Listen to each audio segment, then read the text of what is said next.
Fui acusada de robar las joyas de mi propia familia. Y en ese instante entendí que no había forma de volver a la vida que tenía antes. No fue solo la acusación lo que me destruyó, sino la manera en que ocurrió, rápida, fría y sin dejar espacio para defenderme. Mi hijo estaba allí, frente a mí, evitando mirarme a los ojos, como si yo fuera una completa desconocida. Ese silencio suyo me dolió más que cualquier palabra, porque en él había duda, y esa duda lo cambió todo entre nosotros. Camila, mi nuera, no gritaba ni lloraba, no parecía desesperada. Al contrario, estaba demasiado tranquila, observando cada una de mis reacciones con una atención que no era normal. Y fue en ese momento cuando algo dentro de mí se encendió, mientras todos esperaban que yo me defendiera, que reaccionara, que suplicara para que creyeran en mí. Hice exactamente lo contrario.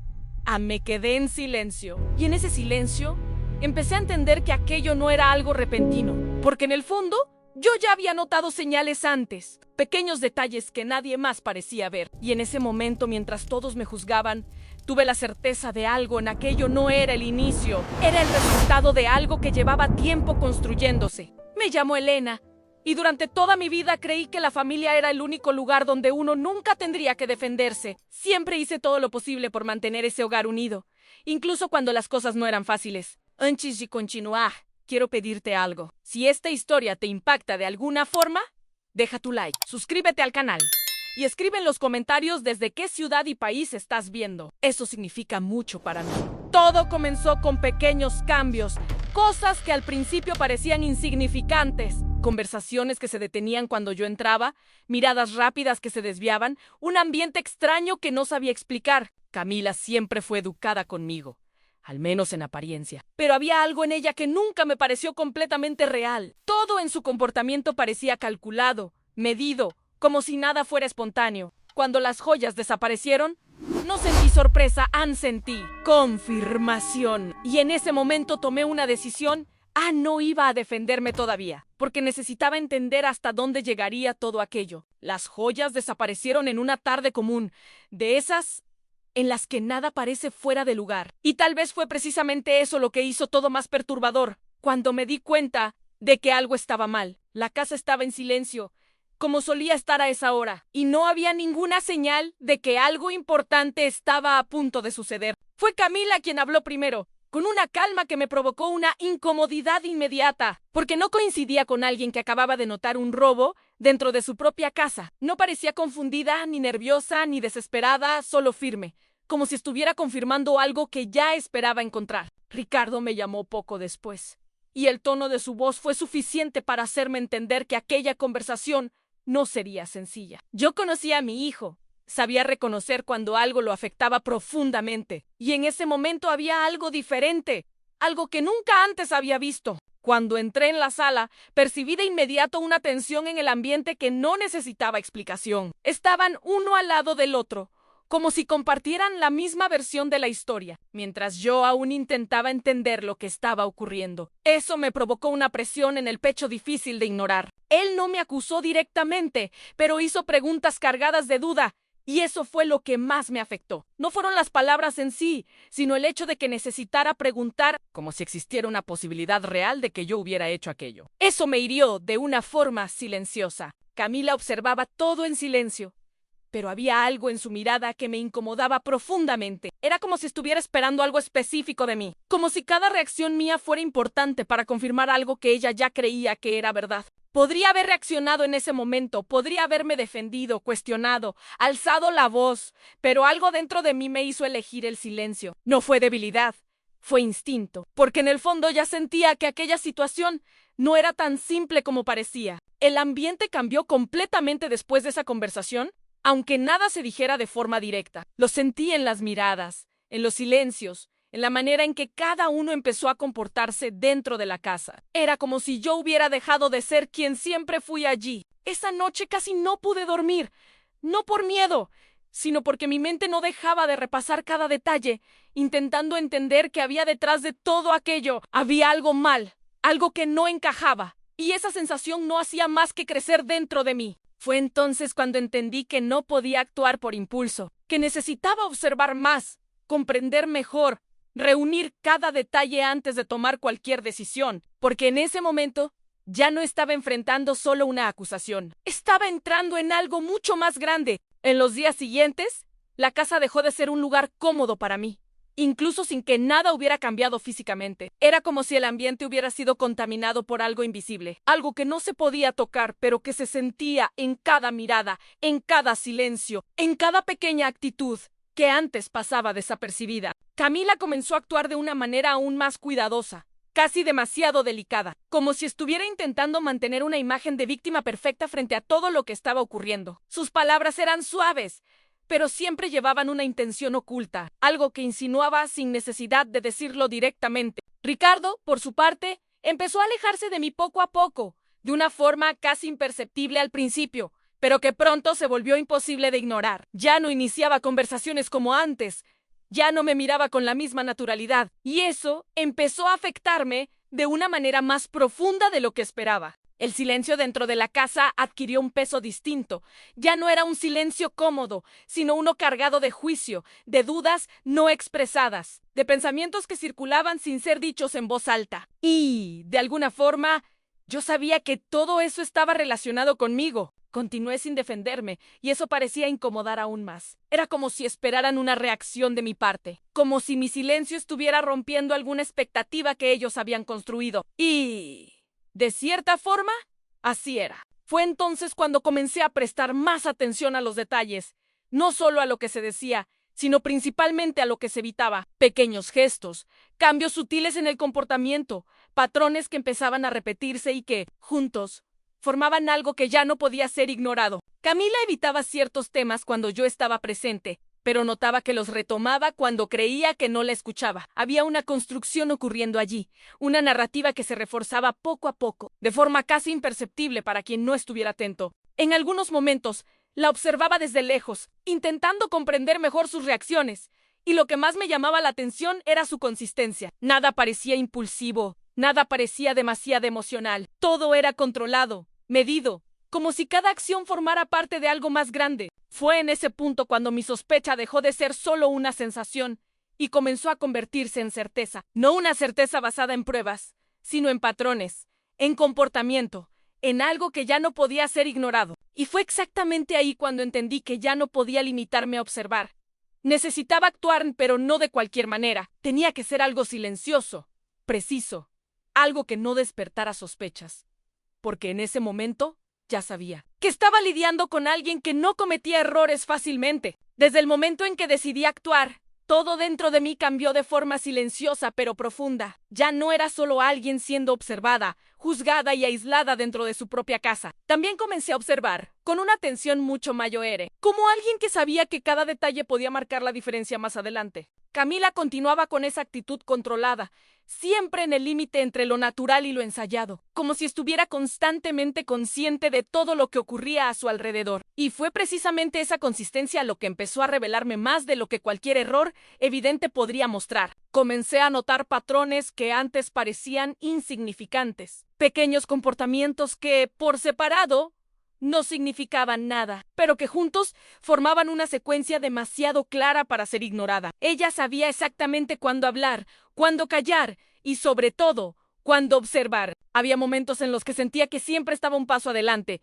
como si anticipara reacciones, como si ya supiera cómo se desarrollaría cada situación. Y eso empezó a incomodarme de una manera más racional que emocional. Fue entonces cuando entendí que no podía seguir esperando. Si algo se estaba construyendo allí, necesitaba encontrar una forma de ver más allá de lo que se mostraba. Y en ese momento, la idea surgió con claridad en mi mente. Esa misma noche, mientras todos dormían, fui al cuarto donde se guardaban las joyas. El silencio de la casa era absoluto, y cada paso que daba parecía resonar más de lo normal. Pero sabía exactamente lo que estaba haciendo. Instalé una pequeña cámara en un punto discreto, donde difícilmente sería detectada. No fue una decisión impulsiva, fue algo pensado, calculado, necesario. No podía confiar solo en mi percepción. Necesitaba algo concreto. Después regresé a mi habitación con una sensación extraña, una mezcla de tensión y certeza. Sabía que estaba cruzando un límite, pero también sabía que ese límite ya había sido cruzado antes,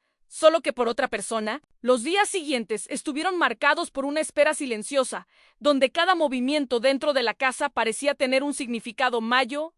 Observaba todo, pero al mismo tiempo Esperaba el momento en que dejaría de ser solo una sospecha, y ese momento llegó más rápido de lo que imaginaba. Porque cuando alguien cree que tiene el control de todo, es precisamente ahí cuando empieza a exponerse sin darse cuenta. Y fue así como la verdad comenzó, finalmente, a mostrarse ante mí. Cuando finalmente tuve acceso a las grabaciones, necesité algunos segundos para reunir el valor de presionar play, porque en el fondo sabía que ese momento lo cambiaría todo de forma definitiva. Ya no habría espacio para dudas, solo para confirmación, y no estaba segura de estar preparada para verlo con mis propios ojos. La imagen comenzó simple, vacía, mostrando el cuarto en silencio, exactamente como lo había dejado. Durante algunos instantes no ocurrió nada, y sentí que mi corazón se aceleraba, como si cada segundo durara más de lo normal. Entonces, apareció. Camila entró al cuarto con una tranquilidad que no dejaba lugar a interpretaciones inocentes. No había duda,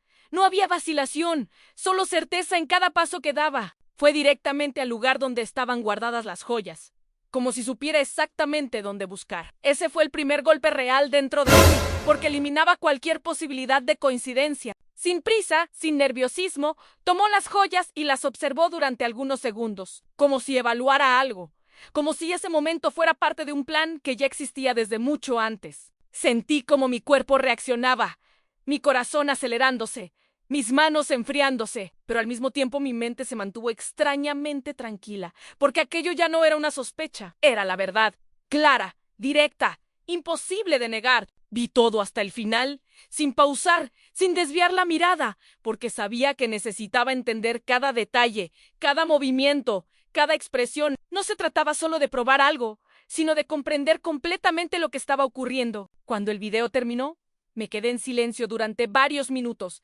asimilando todo lo que acababa de ver. No sentí ganas de llorar, ni de gritar, ni de enfrentarla. Lo que sentí fue algo más profundo en claridad. En ese momento entendí que debía ser aún más paciente. Mostrarlo de inmediato sería fácil, pero no suficiente. No quería solo demostrar que tenía razón. Quería que la verdad tuviera peso, impacto y consecuencias. Y fue entonces cuando comencé a planear exactamente cómo ocurriría todo. Cada detalle, cada momento, cada palabra, porque después de todo aquello, no quería solo recuperar mi inocencia. Quería que nadie volviera a dudar de mí nunca más. Esperé algunos días antes de actuar, no por duda, sino porque sabía que el momento tenía que ser exacto. No bastaba con mostrar la verdad. Era necesario que fuera imposible de ignorar, imposible de distorsionar o minimizar. Elegí una tarde, cuando todos estaban en casa, cuando el silencio ya comenzaba a ocupar los espacios y cualquier interrupción tenía más peso. Los llamé a la sala con la misma calma que Camila había mostrado días antes. Ricardo parecía confundido, como si no entendiera el motivo de esa reunión, mientras que Camila mantenía su postura controlada, aunque noté una leve incomodidad en su mirada casi imperceptible para quien no estuviera atento. No dije nada al principio, solo encendí la televisión y preparé el video. El silencio en ese momento era denso, pesado, como si el ambiente mismo supiera lo que estaba por suceder. Cuando la grabación comenzó, nadie habló. Camila permaneció inmóvil por unos segundos, como si intentara procesar lo que veía. Pero poco a poco su expresión empezó a cambiar, y por primera vez vi algo que no pudo controlar. Ricardo quedó completamente paralizado, con la mirada fija en la pantalla, incapaz de apartar los ojos, como si quisiera negar lo que estaba viendo,